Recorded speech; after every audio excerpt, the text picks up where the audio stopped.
Who am I? The girls them sugar.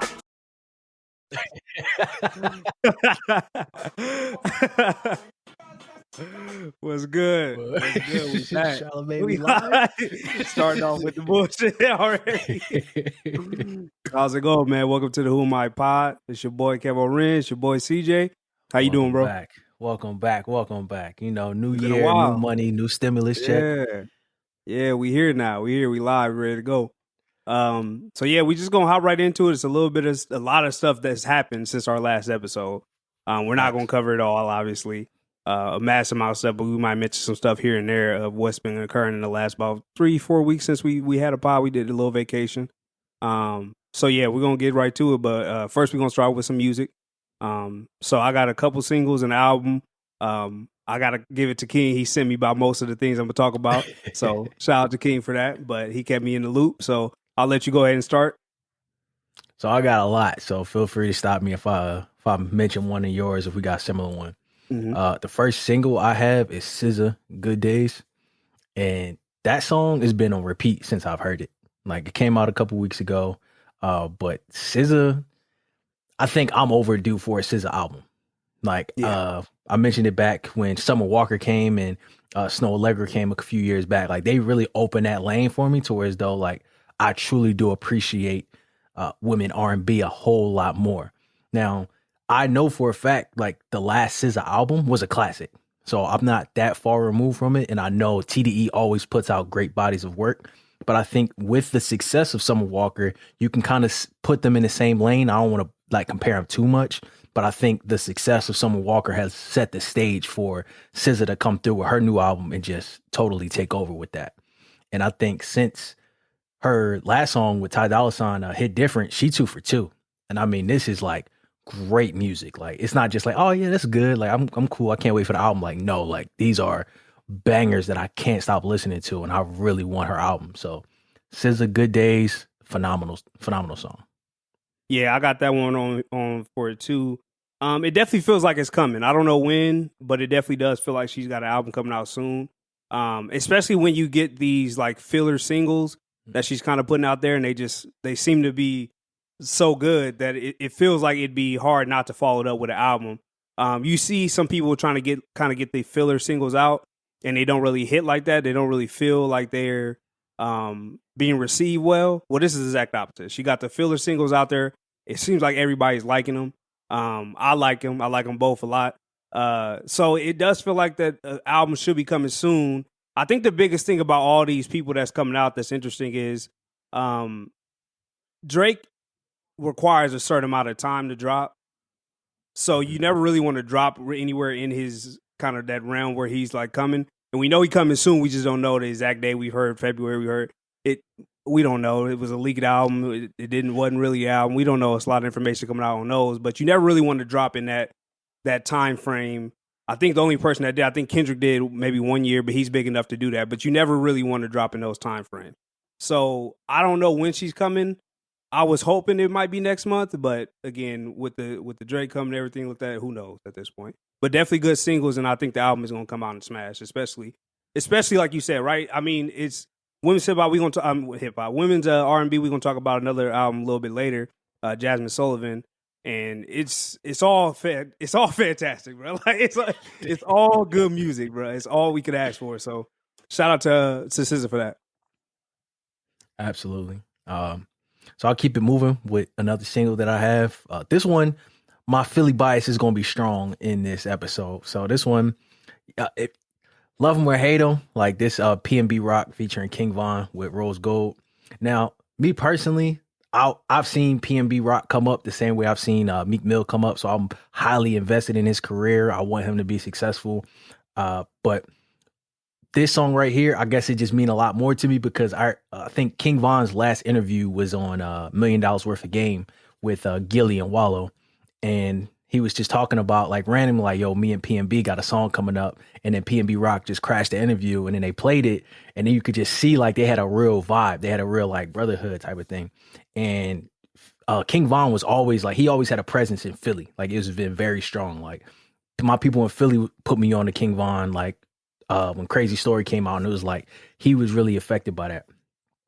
But this song right here, I think just seeing that being his last interview, for them to preview that song and then seeing a video where PMB actually goes to King Von's hood and then he got all his homies in the video, I think this song just represents like one of the last things that King Von gave us before he ultimately got killed. And like, it just, I don't know. For me, it's a personal song. Like I like it, you know what I mean? Not personal and like it's a deep song or whatever, but I just like it because that's one of the last moments that I've seen King Von here on this earth. And he was so excited about this song. So to see it come out finally, I'm just happy it did. And I think it's a really good song. So PMB Rock featuring King Von, Rose Gold, if you want to check that out. That's what's up. You want to get his face tattooed on your hand? No, but I might get a chain. I might get a chain. It ain't real if you ain't getting it tatted on your head, bro. You know? Yeah. No, I can respect that. I can respect that. Oh, man. I'll go with the next one. Masterpiece by the Baby. He was kind of rocking out on this one. Like I was actually kind of surprised to hear it. Like, it's hard for me because it's like if the criticism of does he sound different comes on every song, I don't think we always gonna be disappointed, right? So I kind of learned to kind of shed that, like, his sound is what his sound is, and he's really good at it, right? It's not like a sound that we just get tired of hearing. It's, you know, like, people have sounds and they stick to it. Future got a sound, he's an icon, right? To me, right? So Travis Scott got a sound, he's an icon. So they all stick to their sounds. They don't really stray from it. They try to do maybe a little bit here and there, but they got a sound, they stick to it, and it's work for them. And the Baby is no different. The Mega Stallions are no different. So I know it seems like they don't have a lot of, you know, weapons in their repertoire. You know, they may not. But what they do have, they're elite at it. You know what I'm saying? Did I say that wrong? I probably did, didn't I? Repertoire. I'm sorry. So, we rusty, right? I'm rusty at least. First game back, Kevin was still on this shit. Yeah. First quarter, I missed my first shot. All right, missed the first shot. You know the game ain't gonna go well. But yeah, so they might not have a lot of weapons, but what they do it elite, right? So if the Baby was a shooter, he'd be an elite shooter, right? So as far as NBA goes, so he did a good job on this one. The beat is hard. I don't know who made it. I'd have to look that up for y'all, but I don't know who made it. But the beat is hard. He was rocking out, and he's been consistent, man. Like, as much as I know last year I was kind of disappointed in a lot of things that he dropped because of that criticism, because it sounded the same. But as far as like his fan base and what I see on the internet, it seems like it's growing, and it's growing fast, and it's been at a consistent pace. Like, I see his videos on TikTok all the time, right? Like, his music on TikTok is like all the time. It's blowing up on there. So songs that I've never even heard of. So that means people are listening to him. People do like the Baby. That he's not going anywhere for any time soon. So shout out to Baby. I like this single a lot. Yeah, before we move on, I think, the criticism still remains, like, does he make songs that sound the same? Like, yes. But I think if he's the best one making those type of songs, then keep doing it. Like, I think he should stay in that lane. I think one of the biggest criticisms that he faced recently is like when he tried to go too far out of his lane, and then it's just like, nah, bro, that's not what we want. We want this. We want songs like these. So I think if he just doubled down and like, okay, this is what I'm bringing, I'm satisfied with it. Yeah. I think it might help him to slow down a little bit, like as far as releasing music. Like, if you look at the last like 2 years, he's just released a lot of music. And that kind of works for some people. I mean, Lil Wayne did it for a while. Drake kind of releases a lot of music back in the, a few years ago. J. Cole went on a streak where he released a lot of music. But those are really elite artists, and I don't think the Baby is there yet. So releasing as much music as he has just doesn't really sit right with me. It's a little bit too much. It's kind of like, right. It's like the Kanye. It's just like, it wasn't sitting right with my soul. But it's just kind of like Future did this to himself too, though. Not too long ago, where he just had so many albums, like back to back to back. He had like the double, and before that he had another album. It was a lot of music at once, and it just, when it all starts to blend together and sound the same, and it doesn't do you any favors. Well, if you look at it from a business standpoint, like if you know every time I drop, I'm gonna do at least 100,000. I'm saying count the bag. Like, you got some artists that come out, they might do 200, they might do more records, but if I'm putting out 2 albums a year and they doing 150 to 200, that's a bag right there. Yeah. Peep the Griselda. Facts. That's the model right there. Yeah, for real. Also, bro, how you got the he came through with the new background, bro. He got the he got the shadow on the back. That man came through clean back from vacation, bro. You know what I'm saying? It's the stimulus hit, dog. I mean, you look like you about to spit the craziest like basement freestyle I've ever seen in my life, bro. Like legitimately, like if the screen started dark with just the mic and then you faded in, it just started rapping like cold. Cold. The stimulus hit the count. I know you got that stimuli. Got the background. The stimuli. Crazy. I need to get my stimuli up, bro. God damn. Nah, I'm sorry. Look, you got more singles? Yeah, I got one more. So besides the one you about to drop? The whole my podcast single. The last single I got is Alfredo Bang featuring Lil Durk with the remix of Top. And this song isn't nothing spectacular. It's just a dope, like chill song. I've been heavy on to Chicago rap ever since the passing of King Von. I really wanted to dive into his catalog, and I'm into like Lil Durk's now a lot. And I think Lil Durk is having a run. Like, just if you think about all the features he's had, all the singles that he's been on, and Lil Durk is definitely on a quiet run. And it might not even be that quiet, but I think every feature he's been on that I've heard him on has been especially fuego. And I think he's found that balance to where he's not full on singing and then he's still kind of rapping. So like it's so when you find the balance between like melodic rap, I think that's a dope lane. And I think Lil Durk kind of found his pocket where he can sing a little bit, give a little melody, but still rap, like give you these bars. And I think with this song, it's a good balance between both him and Fredo Bang. They both singing, they got a melodic hook, excuse me, but it's a good song. And again, it's not nothing crazy. It's not number one. It's not going to be like the best song ever. It's not going to be the best bars ever. It's not going to be the best singing ever, but it's just a dope, chill song, something that you can throw on into the playlist. And that's Fredo Bang featuring Lil Durk, Top remix. Okay. So this is one of the songs that you sent me that I liked a little bit. So I wasn't going to talk about it much. So I'm going to move on just a little bit, but stay here at the same time. So this album I actually went to listen to like the rest of it. After you sent me this one song, and 2 songs, and they're actually back to back. The next 2 songs were really actually the ones that I like the most. The one with Moneybagg Yo doing my dance is hard as fuck. The OnlyFans one is crazy, and so I was shocked because I was listening to that one, and I was just like, well, fuck, I just let it ride. And this was the next song. I'm like, why you didn't send me this one? Yeah. And then this other song, I'm like, why you didn't send me this one? Like, yeah. So I was just shocked because they both, that one was good, and then it got like the next one was crazy, and the one after that was crazy. So I was just like, okay, so I listened to the album, and it's a good album. I like it a lot. Like, I don't listen to a lot of Fredo Bang, but I might now. You know what I'm saying? Like, you know, I might. You know what I'm saying? I might. I honestly might, dog. So good job, might be looking at it. Like, you know, shout out to him, bro. That shit sound good, bro. I really fucked with it, man. So but those 2 songs again, those were Doing My Dance featuring Moneybagg Yo. Moneybagg Yo be going. This, like, that's that's my dog. Like, that's how I really felt. This is like, it seemed like all his features, like people just throw him alley oops. And it works so well. Like it works so well. Yeah. And then the OnlyFans one, which is again was like a kind of singing type of vibe to it.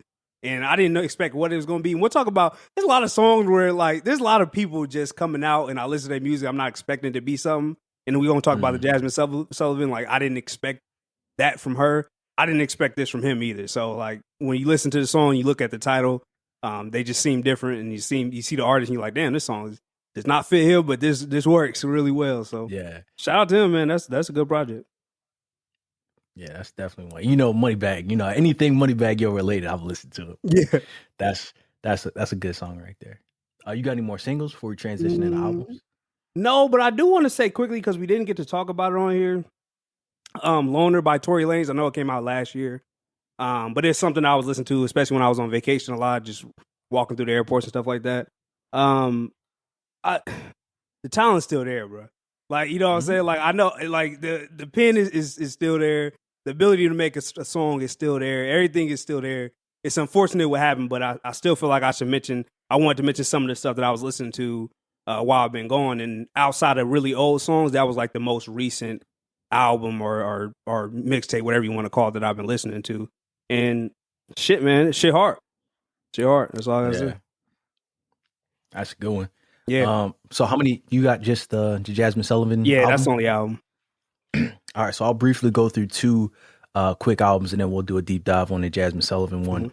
My first one is Larry June with Numbers, and talked about Larry June over the past couple years, like one of the most consistent Bay artists out there. I think he dropped maybe four albums last year, like all heat.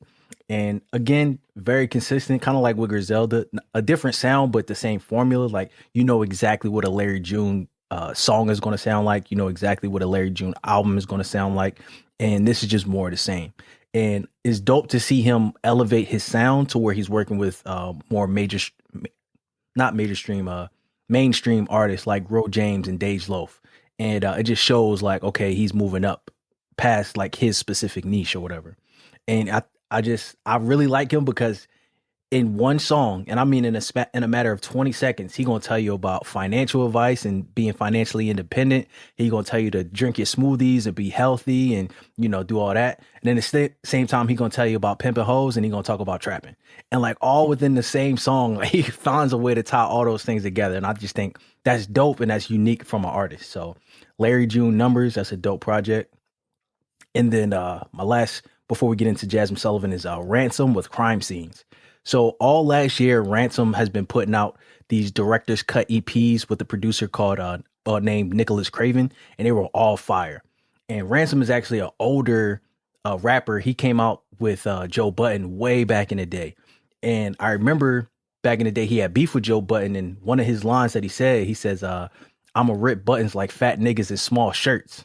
And I was like, oh, he got bars. You know what I'm saying? Like, this is way back in the day. And with this album too, it's just bars. And I appreciate Griselda so much is because they opened up a lane for older artists like this to flourish. Like a Lloyd Banks, like a Method Man, like a Nori. People that have those names or they have that resume can now come back and, you know, flourish within that Griselda lane. And just to highlight how much, like, he still has bars, like on the opening track, he said, "I used to bag the grams, now I'm the rapping man, and I can pack the stands out in Pakistan with a pack of stands." And it's like that wordplay, it's like elite. You know what I mean? And it's so much music out here, so many things to listen to, so many people to listen to. And if you want bars, it's definitely out here. And if you want that type of something to listen to, Ransom with Crime Scenes, amazing. And that was just like one line on the first song. So I think it's only like 7 tracks on there. Really small, really digestible project. But if you want bars, it's out there. And Ransom with Crime Scenes, it's crazy. That's the shit where I wish, because like, TikTok got it right? Like TikTok, I'll like a video and all of a sudden on my For You page, several similar videos are on my feed, right? Mm-hmm. When I go on Spotify or Apple Music and they like, oh, this is For You, it's like nothing like the songs that I have on my playlist. Like, you know what I mean? Like, I wish that those type of albums would be fed to me as they should. Like, that seems like it shouldn't be too much to ask for in 2021.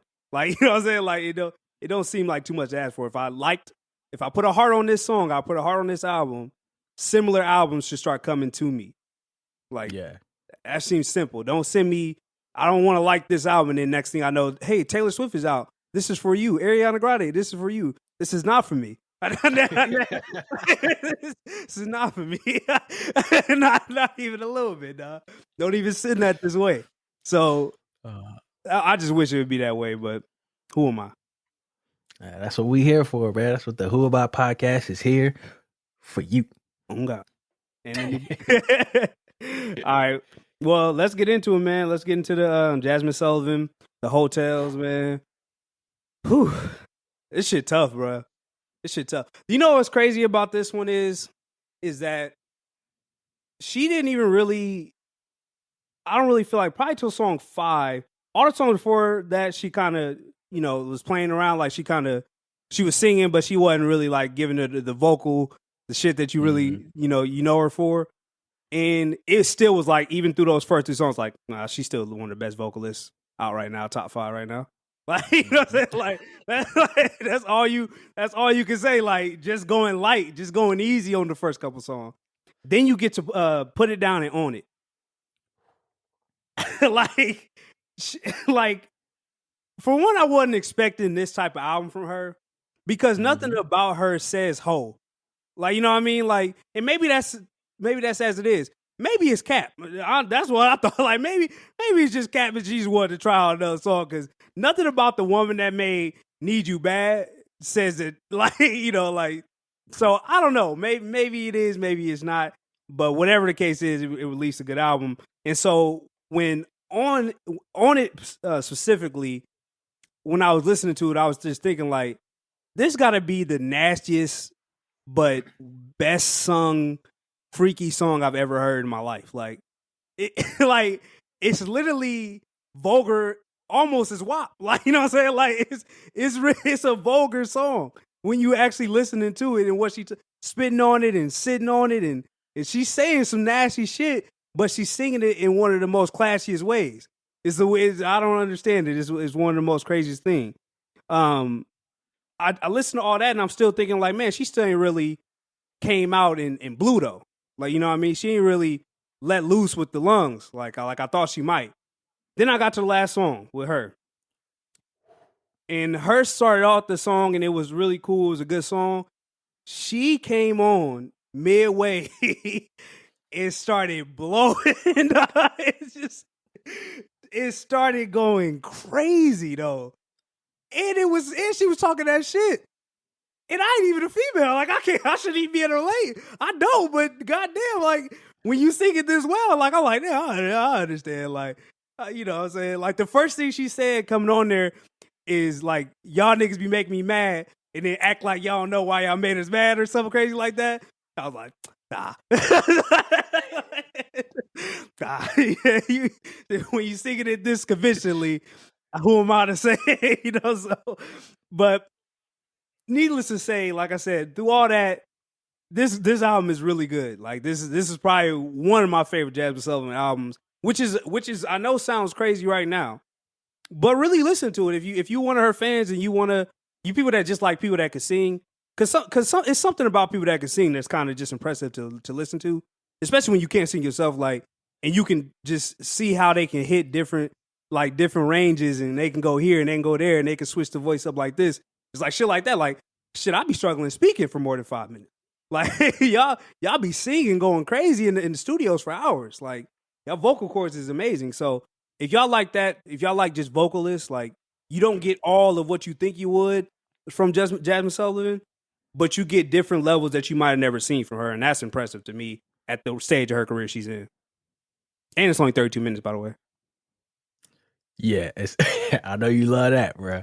As soon as I see that, I say, again, can play it. My Philly bias, I want Jasmine Sullivan to win. Like, I remember first coming out, getting her first Billboard, like seeing her around the city, like linking up with Missy. Like, it was a moment, you know what I mean? Like you said, like she's always had an amazing voice, like up there with some of the best in the game. And I think that, like you said, nobody expected this type of project. But if you look at the scene, if you read the room, it's like, there are songs like WAP. There are the Horrible Decisions podcast, the Call Her Daddy podcast. There is this movement of like, yeah, I'm gonna own what I do with my body. And sometimes the messaging isn't as well. So like the you know, you got things like the slut walk and like the branding of slut walk is like, bro, people not gonna accept that. Yeah. You got songs like WAP. It's like people gonna have problems with that.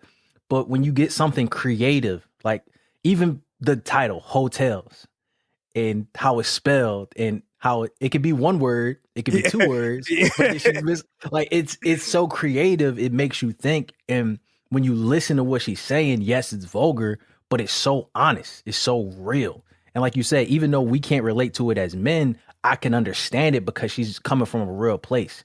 And I think she pulled off what Tory Lanez failed to do in his album, where she has a skit before each song, but it really sets the stage for what they're going to talk about in that song. And it's like super quick. Some of them like 15, 20 seconds, but each one just kind of like gives you the mindset of what drives a woman to be a quote unquote hoe.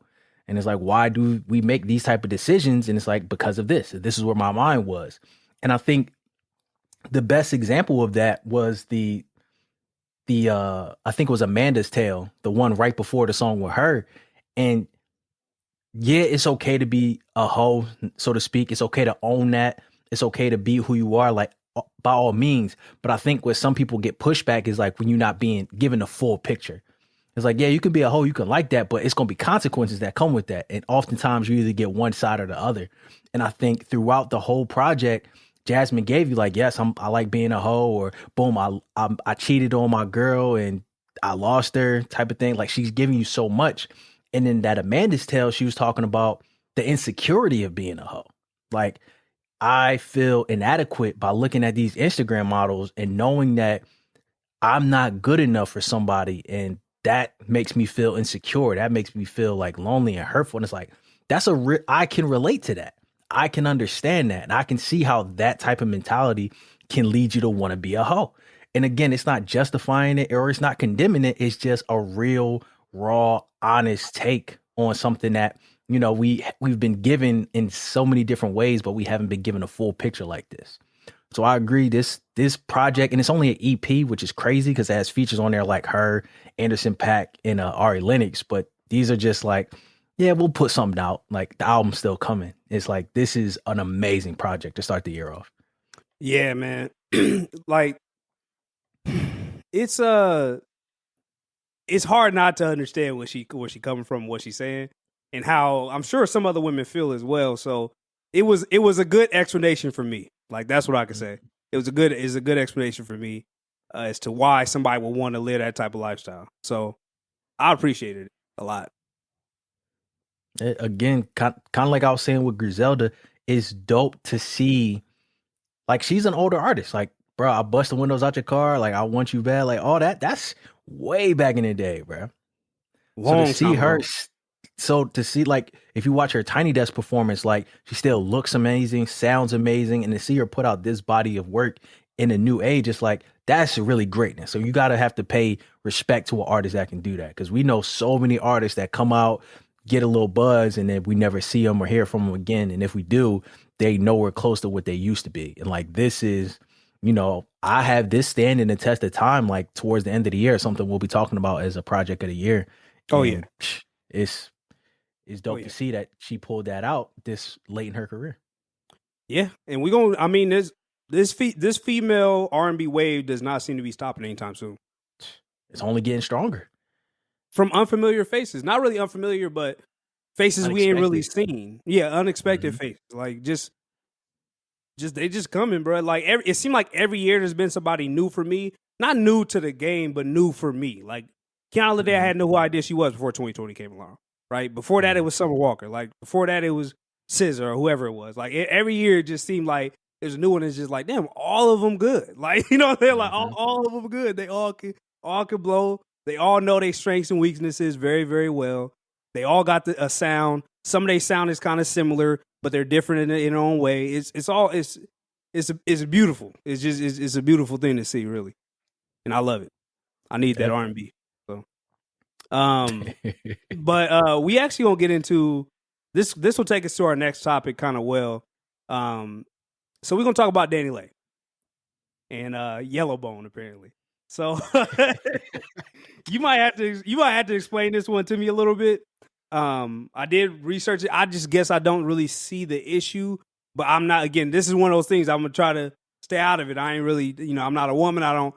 To me, when I was looking around, it seemed like a lot of women were mad about this. So. But I'll go ahead and explain the topic first. So Danny Lay, for y'all who don't know, she's a relatively new artist. She's kind of dating the baby right now. They got some songs together. She had a big hit. What was her big hit came out? I can't think of it. What? Yeah, she had a Chris Brown. Yeah, Easy. She had another. Yeah, she been on a little bit of run. I think it was a Levi thing or something. I don't know. But yeah, so she been on a little bit of a run. Well, she released a snippet of a song called Yellowbone. And this song is basically talking about, like her complexion and that, you know, he wants, she didn't really say who, she just said he wants a yellow bone. That's basically kind of the line in the song and what they're talking about. Well, this apparently caused a lot of backlash for several different reasons. Apparently she's not black, which is, I don't know if I can't confirm that. She says she's black, white, Latino, Asian. She said a lot of things in the post when she responded. So she did like no cap. No, like she said everything bagel. She was a rainbow. So, so I guess I ain't know what to say. So I mean, I guess I can only assume that's correct. But so she getting it. So that was the first kind of criticism. The second criticism is like, hey, why are you talking about just yellow bones? Why don't you include everybody? What's wrong with dark skinned women? It's just a lot of kind of feedback or backlash, if you would, for that type of song and that type of rhetoric. I'll just start here. I don't really get it. I'm be honest. And I was listening to Charlamagne, and he made a good point. He said, well, it's brown skinned girl. Should that be, you know, looked at as some type of negative feedback? Should that have some type of backlash? The obvious answer is no. The obvious answer is no. Like, brown skinned girl, no, that's empowering. Like, that's a great song. That was a great moment. That was a great video. Everything about that, it was beautiful. But it's the same thing, is it not? It's talking about one color skin, right? They didn't say all skin girls. They didn't say brown and beige and all the yellow and all. They didn't say that. Said the song is about brown skinned girls. This song is about yellow bone. Beyonce got no backlash for that. Actually, she got empowered for doing that. Danny Lay is now getting canceled somehow. The addition and math in between that don't really make sense to me. So that to me, it just doesn't really make sense. Now you can say, has brown skinned girls in general been a little bit disrespected by the hip hop community? Sure, 100%. Like, I'm not going to knock that, but you can't be all about this type of empowerment and self love and loving the skin you're in, and then somebody makes a song about that same thing, loving the skin I am. I feel good in this yellow skin. I'm gonna make a song about it, and then you be mad about it. That doesn't make sense, because you telling me about all this self love and empowerment and loving myself, no matter what my shape, size, color is. That's this whole wave it's been going on for a long time now. But probably back to 2019 where this stuff just started happening, where everybody like, oh, we gotta love each other and love it. And I'm like, hey, cool, I like it. If you love it, I like it. So I don't see now how she makes a song about that same thing, that self-love type stuff, and people are mad because she didn't include another skin type. That doesn't make sense. Like, you can't have it both ways. You can't tell her to love herself and love the skin she's in. She does that by making a song because she's an artist, and you mad. Like, make it make sense to me, King. So I'm with you. Like, first and foremost, I think that this is a reach, and I think I know why she's getting so much backlash, but I'll talk about that a little bit later. Okay. I think it's crazy because she's been, I'll say bullied, but, you know, she's been getting so much backlash that she actually deleted all her social media accounts just so she don't have to deal with it. And she initially came out with like a half apology, half like standing her ground, where she says, congratulations, y'all got another thing to say about me when you hate. It's all good. Only God can cancel me. That shit don't mean shit to me because the people around me are the ones that know my heart and my intention in real life. I'm sorry if I offended you. So I think that was kind of like she poured more gasoline on the fire because now she kind of gave the criticism validation, and then everybody came out the woodworks. And I mean, from other female artists to female journalists, like a bunch of people came out, calling it tone deaf, talking about she's spreading colorism, all that good stuff. So first of all, she could have kept that song. Like, that song, I didn't need to hear that. Yeah, like, that's first. Let's be honest, that's first. Yeah, she's been on a run, but that ain't the one. Like, that's not. That's you not can have one, that. no matter. But second of all, I think is people don't like her, and really people don't like her because she with the baby and the way that she went about getting with the baby. And I think that's what it really is. And I think that she's looked at a certain way, kind of like how people were looking at Alicia Keys for a little bit when she got with Swizz Beatz. And it's like they view her as like a home wrecker. And for a long time, it was rumored that they were together. But when the baby was with his like baby mom, and then all of a sudden they pop out saying we not together. And then a couple months later, now they're together. So it just seems shady. Yeah, like I feel like people just don't like her because of how that situation went. And now they're looking for anything they can say bad about her. And I think that's where kind of the half apology, half defense is like, yo, y'all gonna say what y'all want to say. Here's another thing y'all can say about me. But to say that all the song said was he want a yellow bone. He want a thick yellow bone. She didn't say yellow bone's better than everybody. She didn't say he don't want no ugly black girl. She didn't say anything about anybody else. Like you said, like she just, this is who I am. This is what I identify as. You know what I'm saying? Now we can't identify as other races. But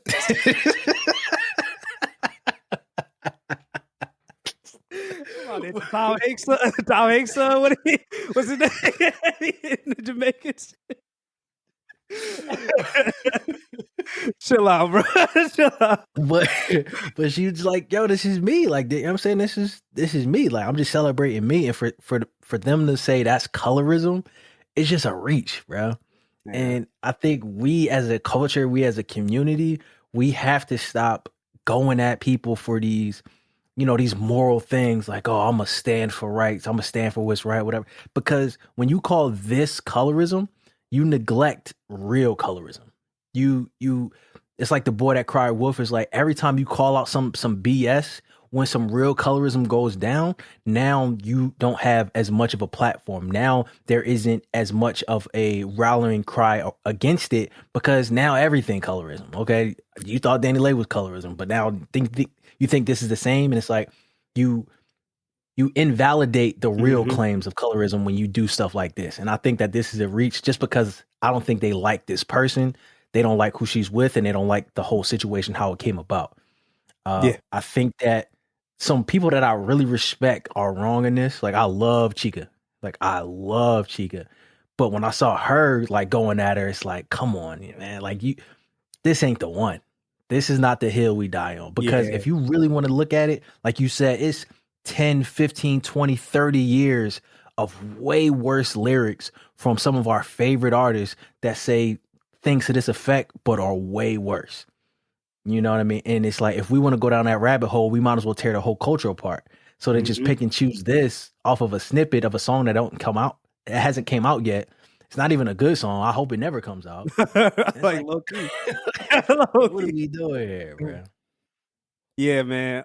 Listen, if this is the most extreme case of colorism we can drum up right now, Africa will welcome this right now, today. Because they got, you want to talk about some colorism, bro. With some severe cases, we can go to Africa right now. There's several cases in the last, y'all was just posting them all on your Instagram about, 7-8 months ago. So, like, this is there's real colorism going on in the world right now, bro. We don't need to drum up other things. And we say this when racism and stuff in general just comes about. We've been pretty, consistent on our call on this, is that when you call this type of stuff out, this pitter-patter stuff that we don't really need to be talking about, you invalidate the stuff that's really going on. Like, you can't pick and choose when you want to be the justice person. Like, you can't pick and choose that. You have to be consistent with it the whole time. You have to be that same person and keep that same energy the whole time. So if that does upset you, that's cool. But like you said, let's call it all out there. Let's lay it all out there. Even your favorite artists. Even your favorite artists. Let's lay it all out there. Let's lay all their lines out there. And let's make sure. Let's make sure we get this out of the way. Because if this is colorism, which I'm really of mindset that it's not, it should be called out. But to me, again, this is just some immature type stuff right here. Like I scroll up and down Twitter and Instagram, and I see all of these posts about being unbothered in 2021 and being I'm on my own business. I'm worried about my own stuff. It be that until something like this happens. Like, you know what I'm saying? Like, it be that until you worried about what a woman do you've never met in your life. Like, you know what I'm saying? Like, It'd be that until you really be on Twitter bad about something that somebody did that you'll never meet, never know, don't care. They'll never see this tweet. I don't understand it, bro. Like, stop giving your time and energy to shit like this, bro. It's not doing you any good. If anything, it's making you bitter and you look mad. So let's not be bitter and mad in 2021 going forward. Yeah, that's not the vibes. Nah. That's what give you wrinkles. Being bitter give you wrinkles, and nobody want wrinkles.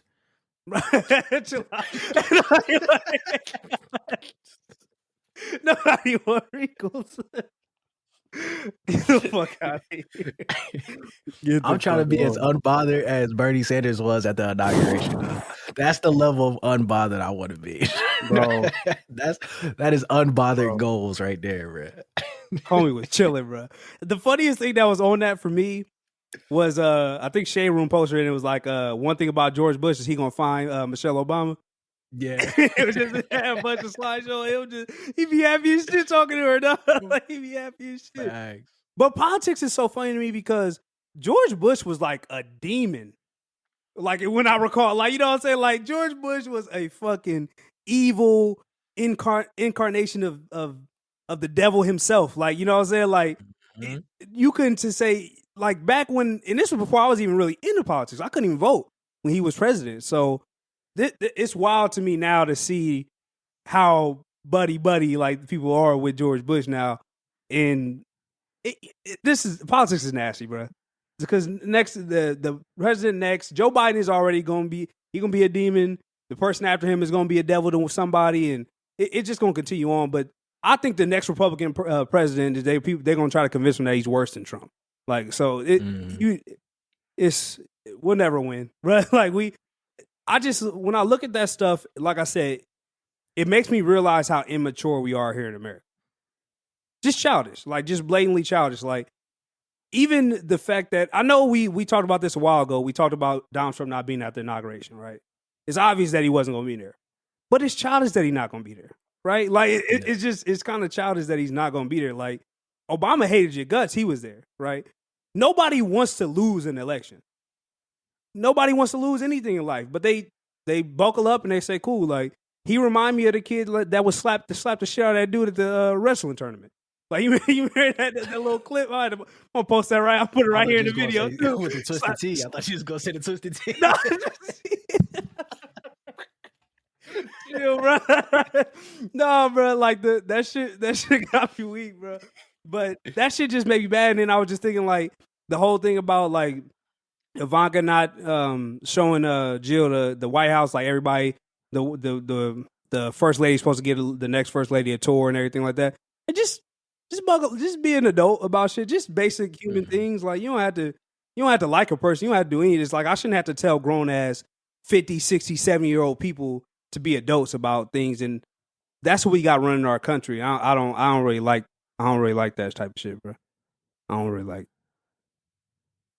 They said Bernie Sanders was dressed like the inauguration was on his to-do list, but it wasn't his whole day.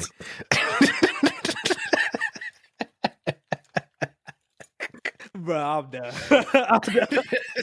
I'm done. I actually didn't watch none of this, though, actually, to be honest. I watched the speech like a few days later, but like I've been so done with just listening to the nonsense. I just let it go.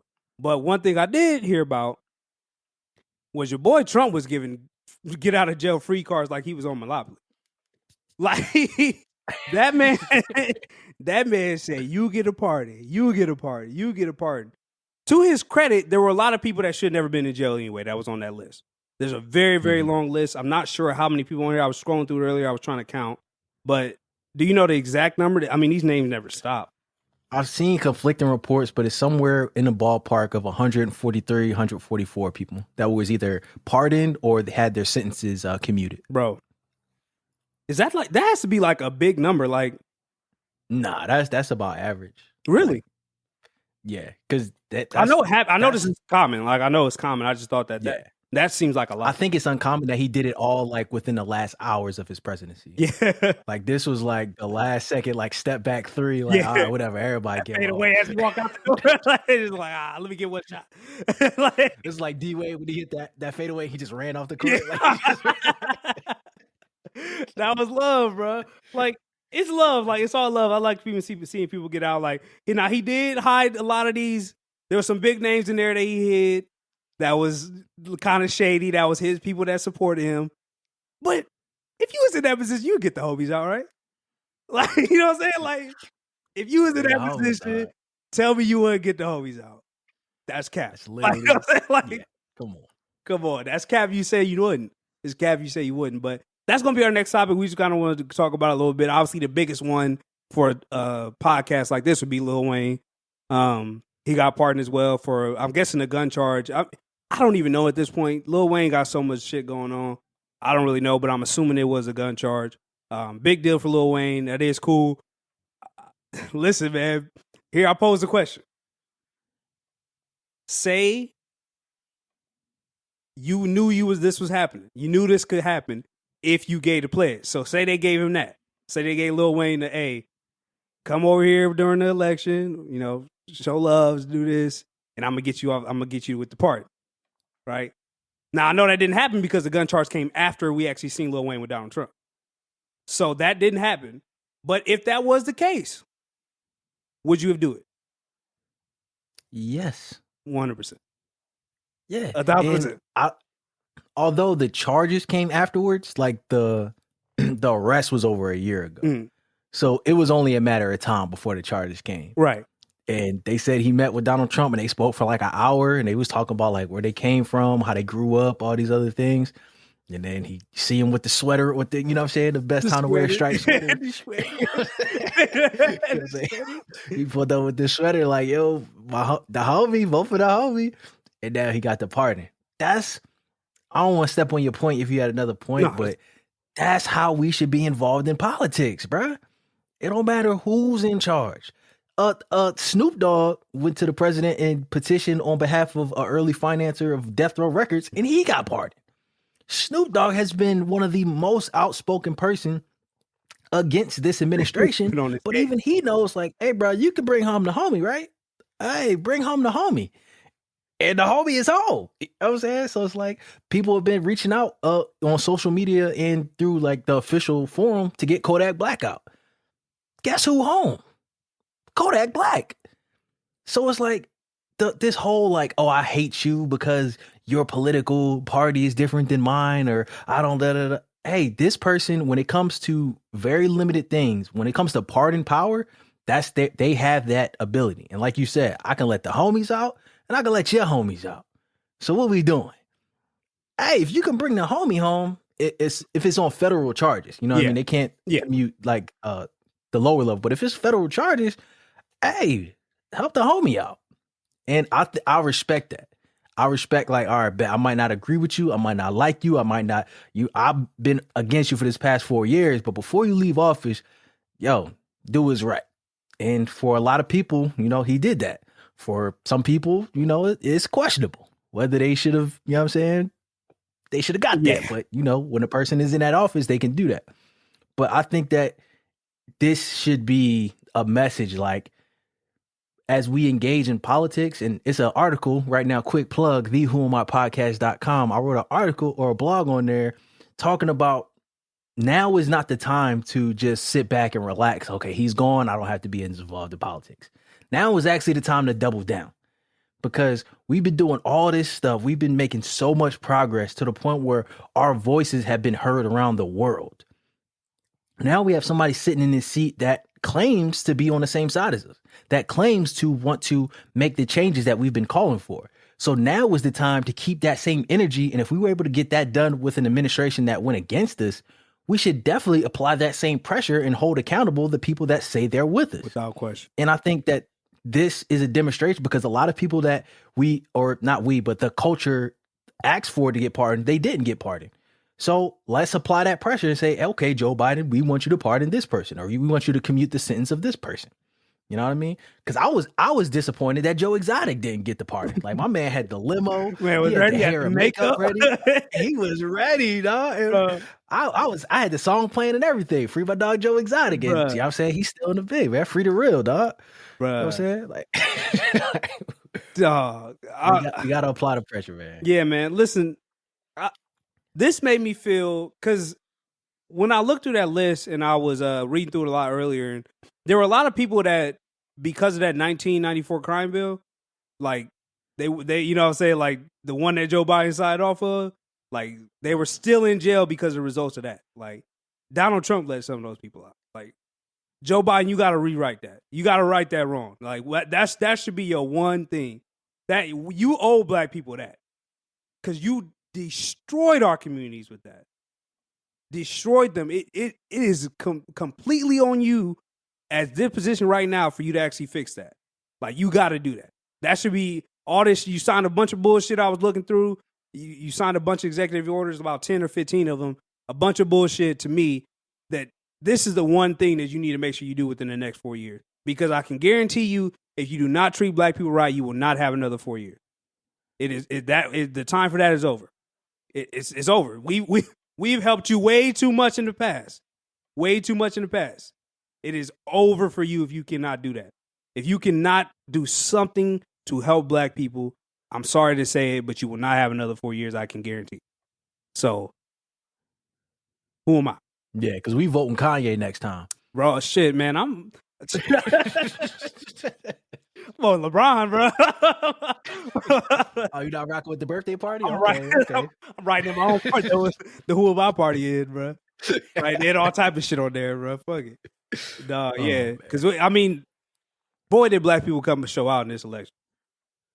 Like, that's all I'm saying. Like, boy, did black women show out in this election. I knew it was real when they interrupted the Gucci Mane versus Jeezy battle to talk about the Georgia runoffs that was upcoming. Bro. I was like, bro, this ain't no joke, bro. And then they flipped those seats. You know what I'm saying? He has the supermajority. He has the House here to sit it now. If it's a time, how can you got to get something done? You have to be. You got a better situation than Obama did. Well, this is how Obama got Obamacare passed, because he had a supermajority. This is how he got Obamacare. So it's like, hey, bro. But why I say because the Democrats and now even the Republicans are like, hey, we might have fucked up with Trump. Like there's a lot of Republicans that are agreeing with Democrats now. This is the best time. If you really all about that joining, like we need to be we might be a separate parties, but we're not enemies. Like all that stuff you saying, like this is the perfect time. Like if you really think that Trump tore the country apart, put it back together. Like you know what I'm saying? Like put it back together. It's not an easy task, but it's the one that you got. And that's what I was saying. Excuse me. That's what I'm saying. Like now is our time to make our voices heard. This is not the time to just sit back and like, okay, he got it from here. No, let's apply that same pressure. Let's let it know exactly what we want. I mean, to the point where we was up here talking about specific plans for black people that people had drafted last year. Like, yo, we need that same level of intent plus more, because they have the actual facilities. They have the capability to actually do it. So rather than just saying like, oh, I want reparations, I want this, I want everything to be equal. No, what specifically do we want to get done as a culture, as a community? Because now is our time to actually get it done. And if not, then, hey, maybe these are more political games. And now we're awakened and we can elevate the conversation about how we engage in politics. Because if it doesn't work now, then maybe we need to start having some different conversations. Mm-hmm. For sure. Yeah. It's all I know is, bro, it's crazy that all y'all people that ran up in the Capitol in support of Trump, I don't see none of y'all names on that pardon list, bro. I don't see. No, they on that no-fly list. I see your name on many lists, but I don't see none of y'all names on that pardon list, bro. It's amazing to me. We didn't get to talk about this because we have a podcast, but it's just amazing how hard people are willing to go for politics, bro. Like for politicians, like I've never seen it this way, bro. I've never seen it this way. But this the thing, and I don't want to come across as like this, like I'm condoning it or anything like that. I do not condone that action. I thought that was some sucker shit. Like that was weak. That was stupid. The fact that people lost their lives, like that's stupid. I think we can all agree on that. What I will say is we can't ignore the sentiment that inspired that rage. And this wasn't just, yo, Donald Trump said go do it, and then we followed his orders, because he was still giving a speech when that actually happened. He was still on stage speaking about it when they actually stormed the Capitol. So it's not all just him. I think that we need to look at, people really felt like their voices aren't being heard, And the only way to make some change and the only way to stir the conversation is through violence.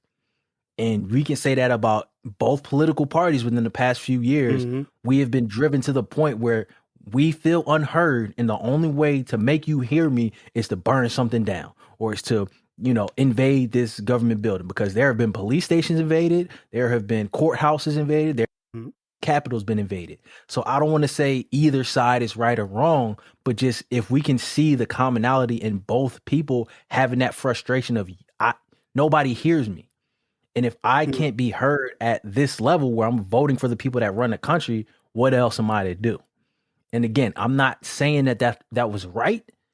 But we have to understand we are more alike than we are different. And those are still human beings. Those are still people. We can demonize them and say all this stuff on social media, but at the same time, somebody lost their life. And that was a real person.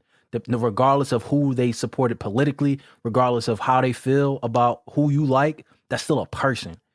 And we need to move back to, okay, that's a person. I can disagree with them, but I can still respect them as a human being. Yeah. And to be honest, though, resorting to violence is the most American thing that I can think of. How this country was founded. Like, bro, if y'all think it's not, it's cap, bro. Like, it's really the most American thing. Like, when we push to a certain point as Americans in any point in history, we have resorted to violence. Like that's whole just this country exists. No, like. Get out my face. This our country now. This America. Nah, bro. No, this America, bro. What you trying to do? Throw them hands. America's a lot of things. One thing America is not is a bunch of hoes. Like America is not full with a bunch of hoes, bro. Like if you push any crowd to a certain point, they will resort to violence, bro. Like that's just how it goes. So, but and like I said, they do bring up a good point. I think the execution of it was obviously was wrong, but their point of holding politicians accountable, sure, the reason of fraud voting, that's nonsense. But actually holding politicians accountable, yeah, we need to be doing that. I don't know if we need to be running in their shit, but if we got to, you ain't putting on the bear or no moose. You ain't putting on a moose on your head. Well, if I don't get my $2,000 semi, Joe. If I don't get my 2,000 stimmy, Joe, the clock is ticking. I'm running in your shit, Joe. I'm running in your shit, Joe. I know where you stay. I'm in your shit if I don't get my $2,000 stimmy. You got the game fucked up, Joe. I need my stimmy. Bro. I'm running. Oh, bro. That was another funny thing. Like Buckeye head on, though. I'm at the Buckeye head on. You gonna get that whole school shut down because they ain't gonna be able to find you. I'll say gotta go. But that was a funny thing though over the break where we see like people sending cash app to like Congress, like the stimmy. Like I want my 600, I want my 2,000. Let me get my stimmy, bro. Yeah, I think I forgot a little bit of money. Y'all left a little something off that last one. Yeah, let me get need my stimmy, bro. It's been funny. It's been a funny 4 weeks, but we back now, man. So, man, feel good, man. I think that's our last topic, though, ain't it? Yeah, that's all I got. Unless you got a positivity shout out. I do have a positivity shout out. Do you? Yeah. Okay. Well, I'll get mine. Mine's just short. But it's one I thought of today because I was going to do it earlier in the year, but again, this is our first podcast of 2021. So my positive shout out goes to 2020. I know that sounds weird. Let me explain, right? 2020 was rough. In reality, like in real life, I can't think of a year that was rougher than 2020. Like it seemed as if all the negativity that's been kind of festering in the world for the last decade or so just seemed to just make its way into 2020. And everything that you could think of that you're like, we're not going to have people rioting on the streets. Well, we're not going to have a disease killing people. Well, we're not going to be stuck in our homes. Well, you know what I'm saying? We're not going to have deaths of people that we just just can't seem to have die, right? Well, so all these bad things were happening, right? But there's something to adversity that just seems to make you stronger, right? And if it's one thing I realize, it's all the things that I did wrong, right? That I'm doing wrong, right? Like I sat in my house for most of 2020 and I got a little bit accomplished, but I could work a lot harder. Like that was my, like when I came to the New Year's and I was sitting out in Hawaii and I was looking at all the fireworks, things like that. I was thinking like, I ain't did enough this year. I ain't worked hard enough last year. Like, I'm not going to let 2021 be the same. Things like that are what adversity brings. It's uncomfortable, right? 2020 was uncomfortable. It made me uncomfortable. A lot of things that didn't go my way. The dice wasn't rolling the way I thought they should roll. I can change that. I can work harder. I can change that. Things like that make me feel a lot better. So 2020 for bringing that adversity to me is a positive, because I'm gonna take that. I'm gonna make it a positive, right? I need that. I need that in my life for this 2021. I need it to be better, but I'm not just gonna rely on the energies of the world to make it better. I'm gonna make it better myself. I'm gonna make sure that it's better. So shout out to 2020, man. Y'all, you had me in the first half. I'm not gonna lie, but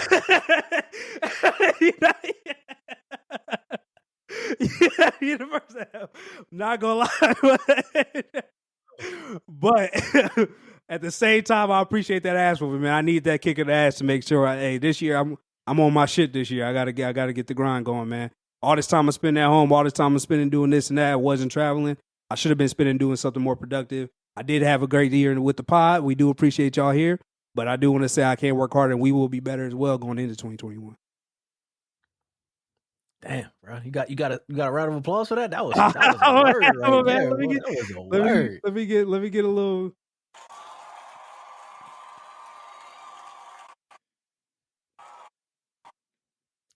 Thank you. That boy, preaching, bro. I don't want to say mine sounds stupid now. I like to thank Hot Cheetos. They always been in my life for because they just came out with the sour cream and nugget. I was like, that's a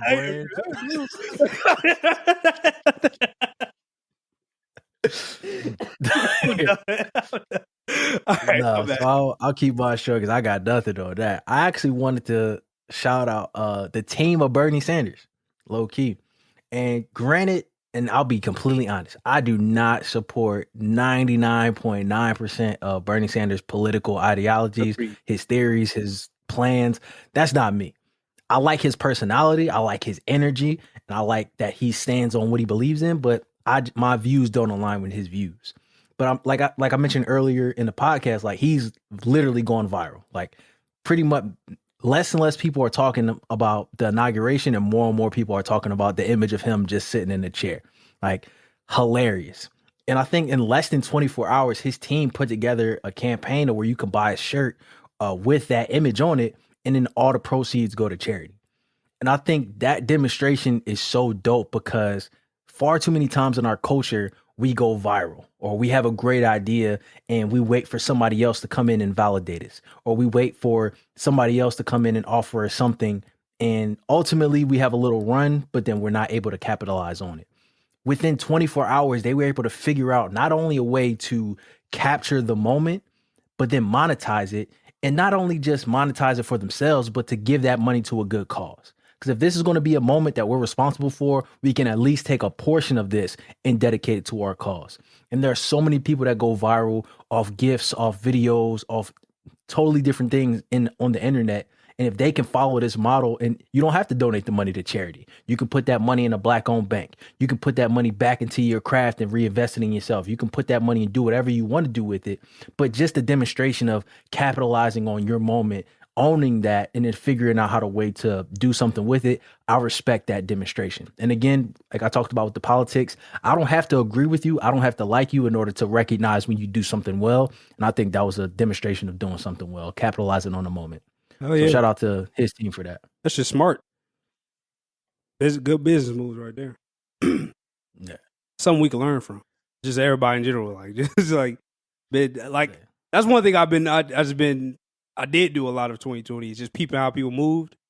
Because when you talk about, as far as content, like it was flooded in 20. That's one thing that flourished. Like so many people made podcasts, blogs, YouTube channels, famous on TikTok, Instagram fame. It don't even matter. Just made it happen on these type of social media platforms by making content. So watching how those people move, like you could learn a lot. Like you'd be surprised. Even the ones you don't like. Again, that's one thing that the military teaches us. Like even though you don't like somebody, like you can respect it. You gotta be able to respect it in the military. And that's one thing that I brought back into the kind of like my life is just, I don't, there's a lot of people I don't like, but I respect it. You know what I'm saying? I respect the move. So so you gotta be able to move that way. Absolutely. Real quick before we get out of here, just want to do one more plug. TheWhoAmIPodcast.com. Go ahead, check that out. Periodic blogs, articles, cultural commentary, music reviews, just news updates, all that. You can find, listen to the podcast on there, all of that. Who am I? We'll link to all our social media platforms. Bro, get your dumb ass. I'll mute your ass.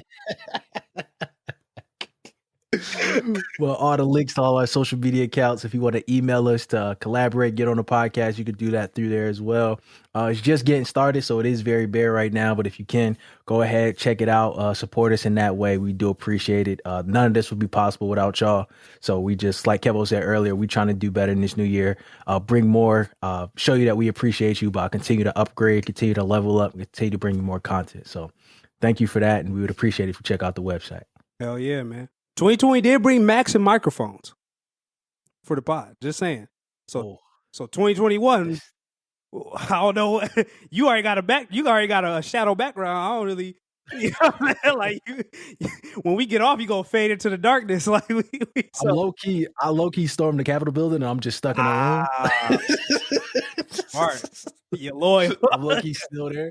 Yeah. I'm waiting for FBI, right? To come upstairs. Bro, you gonna be the only one to get the 10-year minimum, dog. You gonna be the only one. Hashtag free king, dog. Bruh, I'm still in the bottom of the Capitol, bro. You got to wait for you to pardon from Biden. I'll put a prediction.